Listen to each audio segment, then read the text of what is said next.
All right, guys, AQA A-level Chemistry paper 3, okay? A lot of people find this paper very difficult and they freak out about it, but no worries. You're most likely here because you've seen my paper 1 and paper 2 topic analysis videos, right?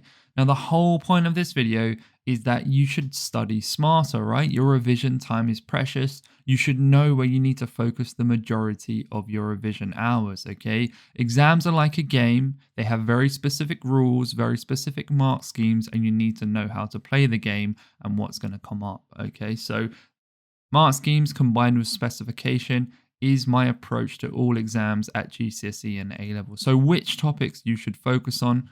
Now, guys, I'm going to break this down in a lot of detail, and we're going to go through multiple different stages in a second. But I want to emphasize something to you that's really, really important, okay? Use this video as guidance only. I don't want to be saying focus on these topics and you only revise those and then they don't come up, because that could happen, okay? At the end of the day, AQA can do whatever they want. This video just looks at data. It looks at all the past papers from 2017 to 2022, and it looks for patterns, okay? That's all it does. Hopefully it helps you focus your revision and get that A star that you guys are going for, or a B, whatever it may be. But that's what I really want to get across to you guys, is use this video as guidance only.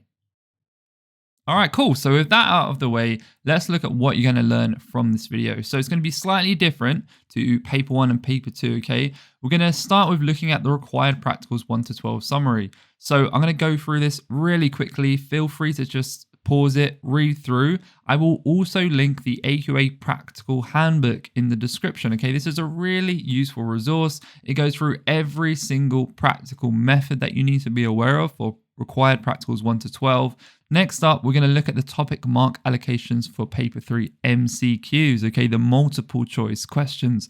I've broken paper 3 into 2 sections. The first one, which is actually at the end of the paper, is the MCQs. You guys should be well familiar with what this is. 30 multiple choice questions in every paper 3, okay? Then I've divided the first section, so section A, I've called the core questions, okay? So you know those longer questions that you'll see at the start of the paper. This involves an absolute ton of synoptic, as well as a bunch of the required practical knowledge, okay? We'll look at that as well. Next up, I'm going to look at the topic mark allocation summary for the core questions only and the frequency. So I've broken it into 2 parts because obviously the frequency for every multiple choice question is just going to be 1 for every question, just because they're 1 mark each, okay? So it can get a bit confusing. So I've separated them to make it as clear as possible. Next up, right at the end, is the core and multiple choice questions combined, okay? We'll look at that as well. All right, required practicals. Now, there's a lot to digest here, a lot going on. I advise all of you, if at all possible, to look at the practical handbook, as well as Chem Revise, okay? Chem Revise is a sick resource. He has a breakdown of all the required practicals. I'll also link that down below. But this covers practicals 1 to 4, and then we'll break down 5 to 8, and then 9 to 12. Pretty simple. Okay, so first up, I want to describe this table quickly. Obviously, RP is just required practical. There's 12 you need to know. A description is just straight out of the specification. And then the extra information, I took this from the practical handbook. So if you don't want to watch this and you don't want to hear me read through this, feel free to skip ahead. As I said, your time is precious. But if you do want me to read through it, no worries. So the reason that I highlighted this is because I want to focus on the topics that it came from in the specification, okay? So the first one here is make up a volumetric solution and carry out a simple acid-base titration. Now this came from amount of substance in the spec, okay? Even though a simple acid-base titration also comes under acids and bases, the majority of the stuff you're going to be doing here is amount of substance calculations, making up a volumetric solution, stuff like that, okay? When you get onto required practical 9, that is where the acids and bases really come into play with titration curves and stuff like that, okay? So just keep that in mind. So you need to prepare a solution of sodium hydrogen sulfate that has a known concentration. Okay, this sodium hydrogen sulfate, this may change, okay? Remember, paper 3 is synoptic, so they may throw other compounds at you, but this is the standard that is in the practical handbook, okay? And you need to be able to determine the concentration of a solution of sodium hydroxide by titration using a sodium hydrogen sulfate solution that has a known concentration, okay? So that's practical 1 out of the way. Practical 2, okay? Now this is really important. I have combined energetics and thermodynamics, and I have combined kinetics and rate equations. Why have I done that? The reason being is that in paper 1 and 2, they are very distinct. Okay, you can separate them easily. But in paper 3, because it's synoptic, they often combine a ton of different stuff. Now, I'm going to break down when we go through the required practicals. Just after that, I'm going to break down my reasoning behind why I combined these two topics specifically. Okay, I combined them in my mark allocation as well. Okay, now you can see here, Group 2 and Group 7 is also present as a combined topic for required practical 4.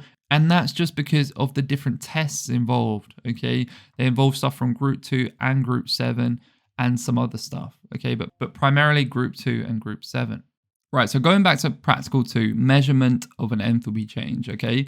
Okay, so you need to understand this is all to do with Hess cycles, okay? To determine an enthalpy change which cannot be measured directly, okay? This reaction involves the conversion of anhydrous copper 2 sulfate into hydrated copper 2 sulfate.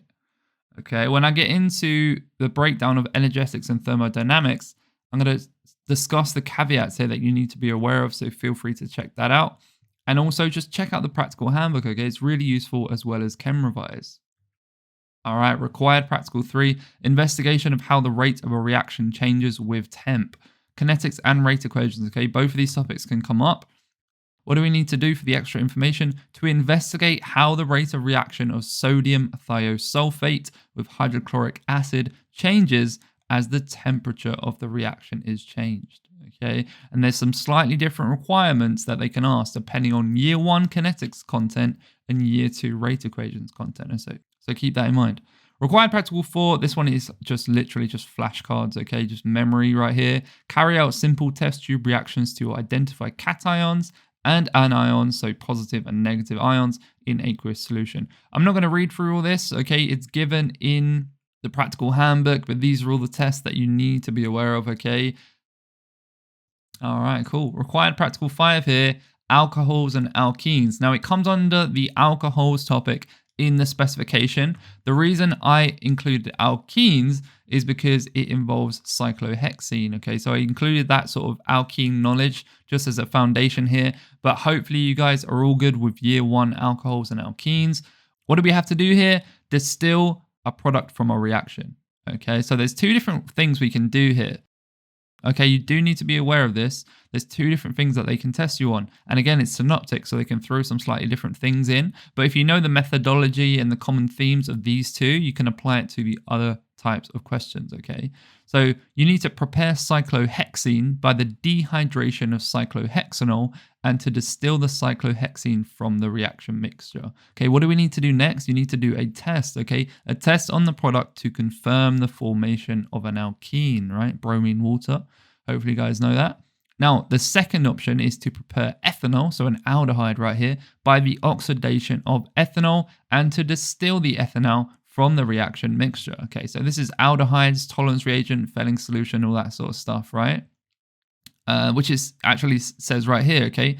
Test on the distillate to confirm the formation of ethanol using Tollens silver mirror test. So this is all to do with oxidation of alcohols from the alcohols topic. Hopefully you're okay with that. And again, so basically what you want to understand here is you do a preparation, you do a distillation, you do a preparation, you do a distillation, depending on whether it's experiment 1 or experiment 2, and then you do a respective test on that. Okay, that's the basics of that required practical. Cool, so required practical 6, easy marks here, guys. Again, very similar to required practical 4, it's just memory.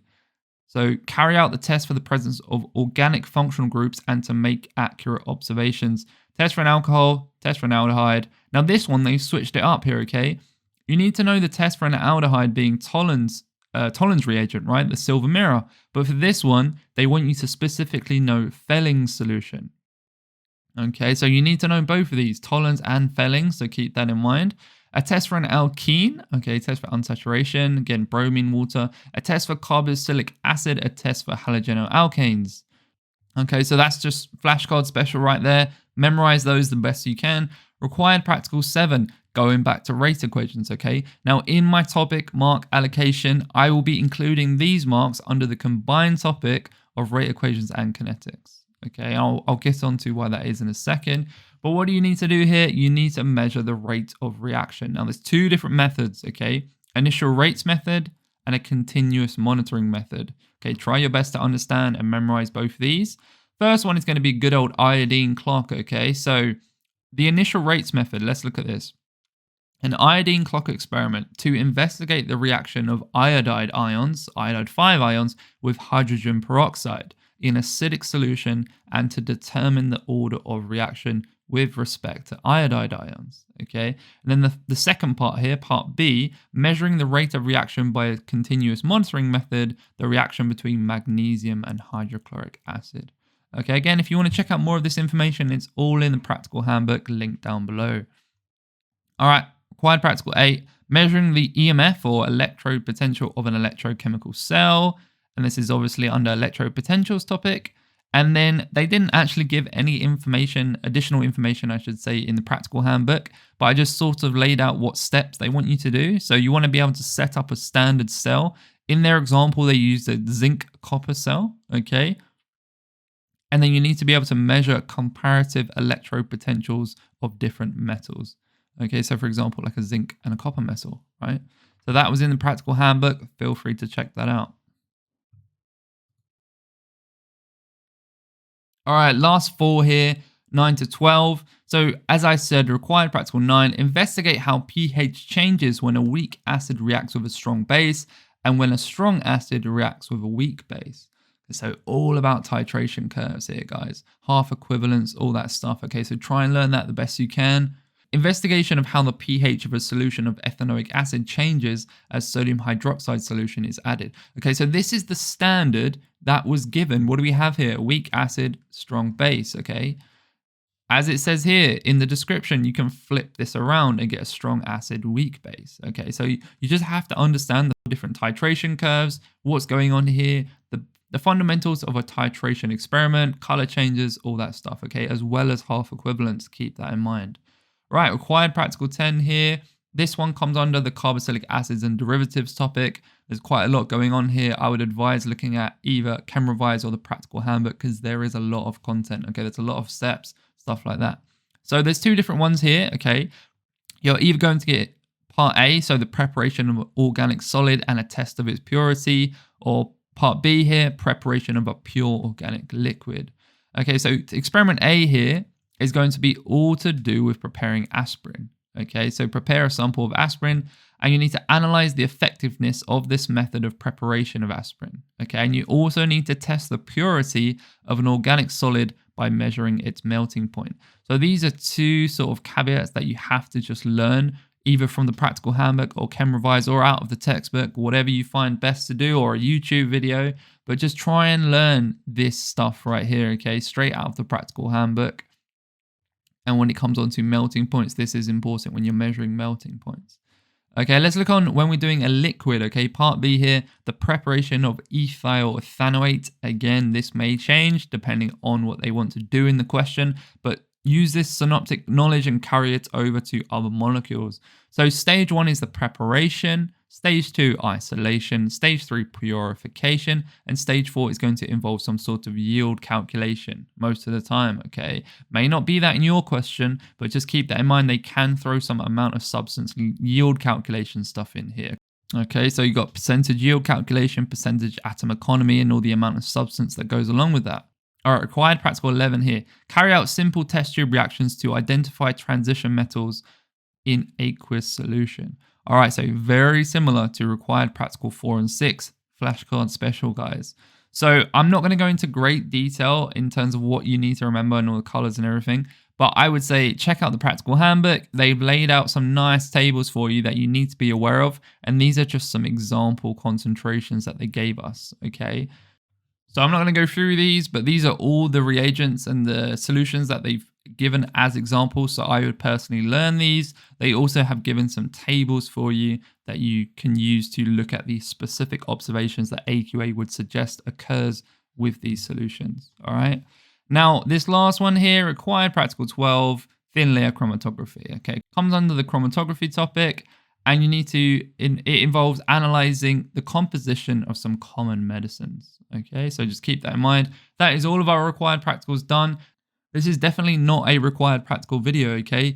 This does not cover all of the information you need to know. So as I've said many times, please check out other YouTube videos, check out the practical handbook, check out Chem Revise, Chem Guide, resources like that, and just do your best to memorize them.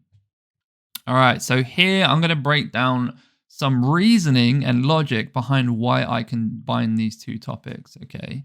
So first off, we've got required practical 2. Now, this involves a variety of things, okay?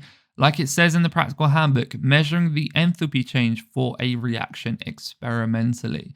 Now, this is going to involve calorimetry. And then what do we have? We have our subsequent Q equals mc delta T calorimetry equation in order to solve the enthalpy change of reaction, depending on what that is, depending on what they're asking for.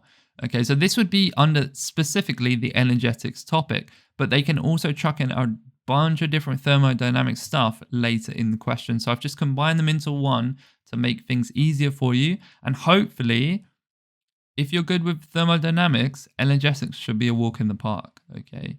Now, the next thing here is measuring the enthalpy change of solution of anhydrous copper 2 sulfate. Okay, other compounds can be given. For example, anhydrous magnesium chloride. Synoptic knowledge, guys. They can throw in other compounds and expect you to understand what they're asking you to do. All right, next up is going to be temperature time graphs to calculate change in temperature during an experiment.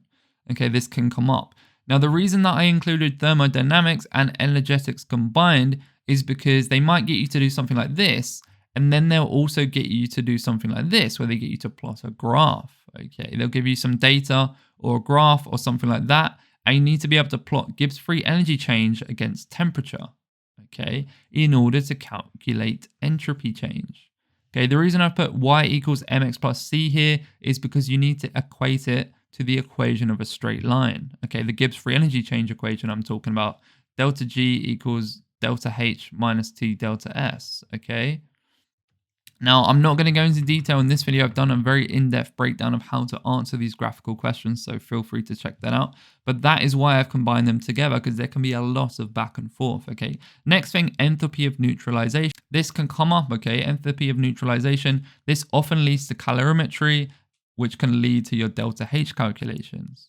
Okay, so you also have just your standard calculations, right? Mean bond enthalpies, enthalpy of combustion, lattice enthalpies, all that sort of stuff, right, guys? You're not really going to see Born-Haber cycles in paper 3. I don't think I saw a single one.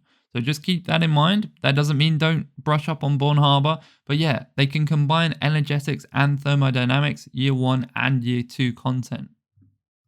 Right, rate equations and kinetics. So what I want to make clear to you guys is that even though required practical 3 comes specifically under the kinetics topic in the specification, this is pretty much incorrect, okay? Because there is a lot going on here that is rate equations year 2 content.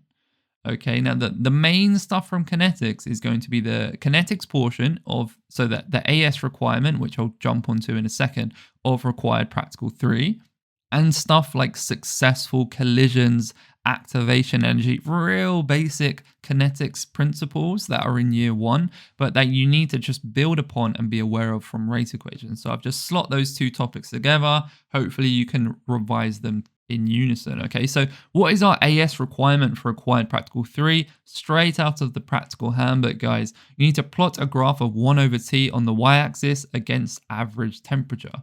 Okay, so plotting a graph, this can come up, even though it's an AS requirement, it can come up for the A-level paper.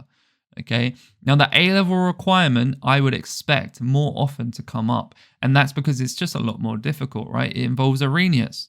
So these sorts of questions, okay, the A-level requirement for required practical 3 is Arrhenius equation, some sort of calculation potentially, but more likely than not, if it's a graphical question, you will need to be able to plot a graph of ln 1 over t on the y-axis against 1 over t. Okay, so just keep that in mind. I've done an in-depth video on how to do these graphical questions, similar to the entropy and Gibbs free energy for the thermodynamics topic. I've broken down a video on how to do these Areneation, Arrhenius graphs. Check it out. I'll link it down below. Okay. What you need to do is you need to equate the Arrhenius equation to y equals mx plus c, the equation of a straight line, to calculate the gradient, which is Rm in this expression. But in our Arrhenius equation, once you equate them, the gradient becomes minus activation energy over R. Okay, you need to rearrange this guy right here to solve activation energy. Okay, make that the subject. Remember to convert joules to kilojoules. The reason being R, our gas constant, is in joules. Okay, the energy value of that unit is in joules. Just remember that and you'll be all good to go. Do some practice questions, watch my video and learn the method involved. It does not change, okay? The equation may change. They may try and confuse you and change the Arrhenius equation format, but it should be the exact same process, okay? So don't freak out in your exam if things look slightly different. And then obviously right here we have required practical 7, which comes under the rate equations topic. Now on top of this, guys, paper 3 is not just practicals. They can also throw in a bunch of information from the regular topic, okay? So orders of reactants, all the initial rates and stuff like that, okay? All the tables that you get and stuff like this, okay? So just keep that in mind. It's not just about required practicals. All right, cool. Let's get into the analysis part of the video, the juicy stuff going on right here. Nice colorful graph. So as I said in the beginning of the video, I'm going to break down section A and section B into 2 separate parts. And we're going to focus on section B first, the multiple choice questions, okay? So what do we have here? We have a breakdown of every single multiple choice question that has occurred from 2017 to 2022.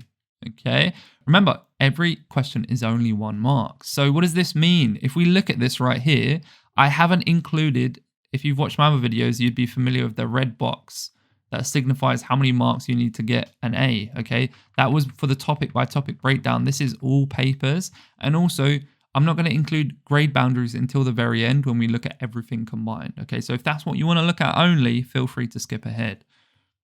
So what do we have here? The 2 top boys right here, transition metals, acids, and bases. Okay, for the multiple choice questions specifically, these 2 were the highest. Okay, then we have polymers, then we have amount of substance. Now, amount of substance, they just throw in random calculations all over the place. The same for acids and bases, okay? A lot of random calculations that you need to be aware of. All right, bonding. This is going to cover a variety of different things, okay? So it's going to be things like structures, whether something has delocalized electrons, intermolecular forces. Okay, bonding is quite a varied topic. So it may involve different functional groups, but in the instance where it's just a bonding question where you have to have bonding knowledge, I've included it under this topic, okay? I think like 5 or 6 marks came from 1 paper, so this was skewed quite a bit. So just keep that in mind. Then we have another chunky topic, carboxylic acids and derivatives, amino acids, proteins, and DNA, group 7 right here, atomic structure, alcohols, alkenes, and then it sort of dips off down here. Okay, the MCQs vary greatly, so just keep that in mind. But if I was you guys, there's different ways to approach this, okay? You can look at these and think, okay, I'm going to focus on these ones mainly in terms of my revision, but also you should focus on your technique, okay? Your technique of multiple choice questions. You need to practice. So for example, get yourself a timer, right? So you want to do these as quickly as possible. So obviously you can start at like 40 minutes. This isn't ideal. Condense it down 35 minutes, condense it down 30 minutes, etc. You get the idea, right? Work on your technique, work on your speed at answering these questions. Go through little techniques that work for you. For example, let's say you have question 1, 2, 3, 4, right? You say, oh, easy mate, done that. And then you get to question 4 and you spend like a good 30 seconds, minute on it and you're still not too sure what's going on. Mark an asterisk and come back to it, okay? Work on these little techniques that work for you. This isn't a multiple choice question advice video, but just, work on your technique more so than the topics that you revise, okay? Because literally anything can come up, but this is the frequency and the patterns in terms of what has come up the most.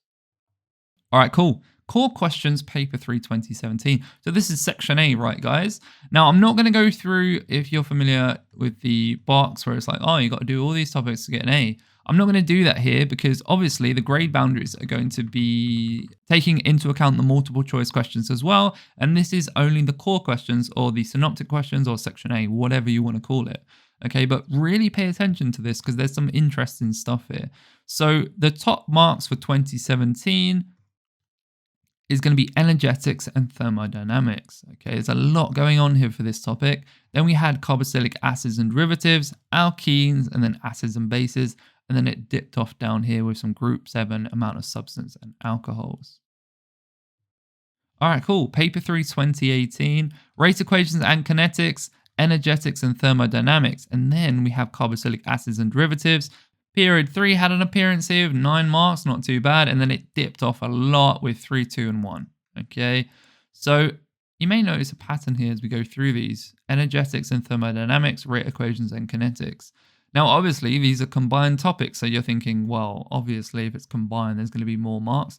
But it's more often going to be the year 2 side of things, excluding the calorimetry side of the energetics. Okay, calorimetry is going to be very common here. So just keep that in mind, revise that method.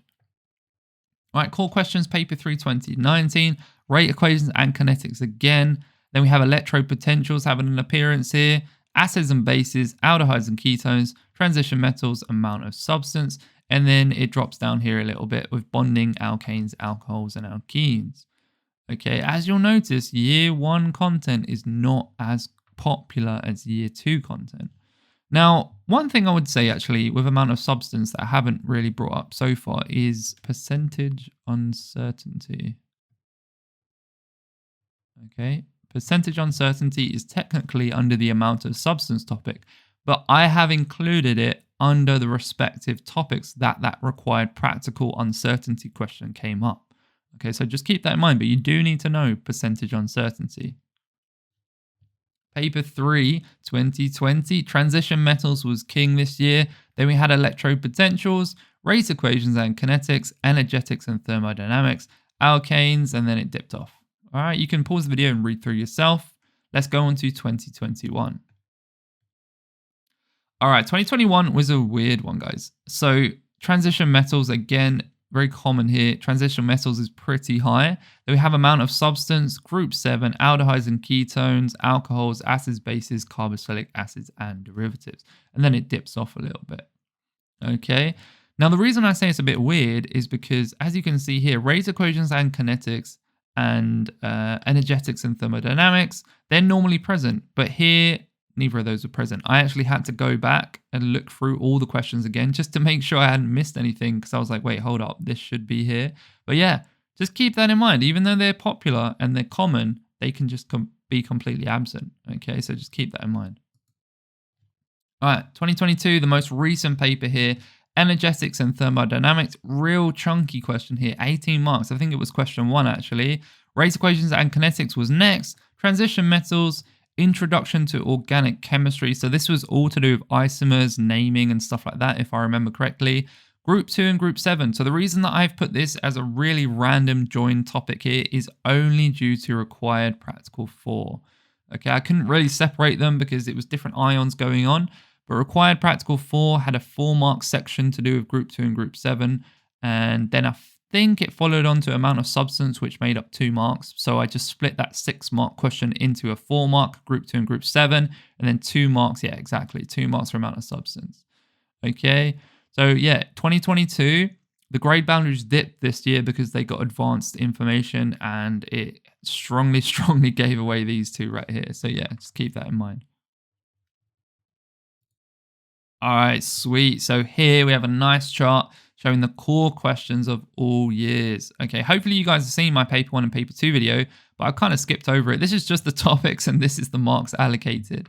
Now, one thing I want to go back to quickly is this is out of a potential 60 marks. Okay, remember the multiple choice section makes up 30 marks. Okay, so this is the remaining 60. And then in total, each paper is going to have 90 marks. Okay. So what do we have here? Energetics and thermodynamics, rate equations and kinetics, transition metals, carboxylic acids and derivatives, electropotentials, amount of substance, acids and bases. Okay, and then it dips off quite a lot, pretty much halves here. We have alkenes, group 7, period 3, aldehydes and ketones, alcohols, and then it dips off again in half down to these ones here that are just sort of scattered throughout the papers, or 2, 3, 4 marks here and there. Okay, so that is the analysis of the Section A core questions from 2017 to 2022. Let's look at a far more in-depth breakdown of the questions and the frequency. All right, guys, so what I want to make clear to you guys right here is the total marks, okay? Obviously, this is going from greatest marks to lowest marks. As you can see, I ended it at alcohols right here. If we go here, there's stuff beyond alcohols, but they were such low marks, I just left them off in terms of you knowing where you want to focus, okay? As I said at the beginning of the video, AQA might come along and be like, you know what, I'm going to give you 12 marks on polymers. Don't see it happening, but I cannot predict the future. I honestly don't know what's going to happen, so just keep that in mind. Now, when we go back to here, paper frequency, the only one that occurred every single year was amount of substance, okay? However, if we look at the average marks per paper, so all I did here was divide the total marks by the frequency, right? So 26 divided by 6 gives us 4.3 marks. So even though it came up in every single paper, its average marks per paper appearance is quite low, right? It's 4.3. Whereas when we look at these two right here, let's look at these two as an example. When energetics and thermodynamics do come up, they've come up 4 times respectively, you get 14 and 13 marks for the 2 different ones, right? Which is quite a lot. It's quite high. So what that tells us is that every time it does come up, there are a lot of marks allocated to it. Okay, so just keep that in mind. So take this table, do whatever you want to do with it. I would personally start with these two as a prerequisite. I would memorize everything to do with these and I would do past paper questions for them. Even if they don't come up this year in 2023, they have a high chance of coming up just because they've come up 4 times, right? And they also have a high mark allocation on average. So that's the thing I would do there. And then I would just work through this table and think to myself, okay, this has 9.8 on average. It's come up 4 times. I'd probably do that one as well. Might as well do amount of substance because I'm pretty good at that anyway, or maybe not. If you're not that great at it, skip it. But I would say it's pretty important. Then I'd maybe go down to here, go down to here, go down to the 8.3 and just work my way through this table. But don't follow my method. Do what you think is best. If you have time and you're going for the A stars, do your best to learn everything because they can literally throw anything at you. But I would say this is a good place to start, okay, in terms of what they favor and what they prioritize in their papers for paper 3, okay? All right, guys, this is the combined section A and B. So the entire paper, the core questions and the multiple choice questions. And you have a nice table over here outlining the grade boundaries of the respective years. So very similar to this right here, just our core questions, follows a very similar pattern, okay? When you combine the multiple choice questions with the core questions, it doesn't really change that much. These ones are still going to be the highest, okay? It may change slightly if we look through this, but I'm pretty sure things are pretty much the same, okay? So this would be sort of where I start, basically. In your shoes, that would be where I fine-tune my revision, but again, I cannot emphasize this enough. Paper 3, they can sort of do what they want, okay? So just keep that in mind, but this is the data. Do with it whatever the hell you want. Let's look at the grade boundaries here. As you can see, super similar grade boundaries, okay? So an A star is 71. What was the marks out of? Do you remember? 90, okay? So paper 1 and 2 were both 105 marks each. All 3 papers are 300 in total. This one is just 90, okay? So A stars was around the low 70s. A was around the high 50s, low 60s. B was around the high 40s, low fit, pretty much high 40s apart from this 2019, skewing it up a bit. This must have been quite an easy paper here. Then we have C's around the high 30s and D's around the high 20s. Okay, so not too bad there. This is the data. I really hope you find it helpful, guys. I really hope you take this and roll with it and revise as best you can for your exam. Let's look at frequency, okay? This is really important. I want to be as transparent with you guys as possible, so let's look at frequency.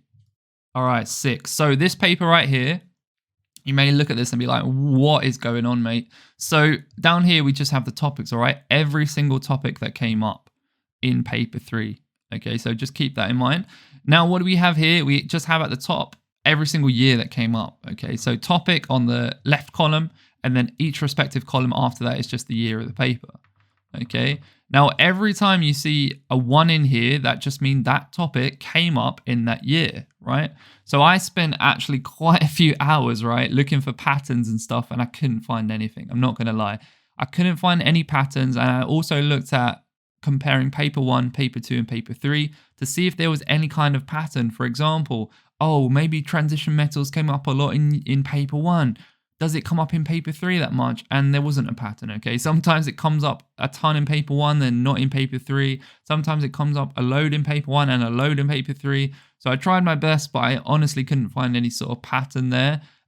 You guys can look through this table and see if you can recognize anything, but I honestly can't. So yeah, you may see like, oh, this was here, but then it was skipped and then it came back again. Yeah, but it's honestly, there's no pattern as far as I could tell. Okay, so just keep that in mind. Maybe you'll see something. So again, yeah, year by year, and then we have a total frequency across the 6 years in this nice red and gold column right here. So hopefully you guys can just see what I did and see where my thought process is and see that there's not really a pattern going on here, excluding the ones that come up the most. Okay, so that is where I would personally start if I was in your shoes. But again, I cannot emphasize this enough. I don't want to steer you guys the wrong way and make you not revise certain topics and then they do come up and you're like, mate, you've ruined my life. So please just take this with a grain of salt, but do your best to focus on these to begin with if you can, and then branch out as you go. All right, cool guys. I really, really hope you found this video helpful. It took me an insane amount of time to go through all these questions.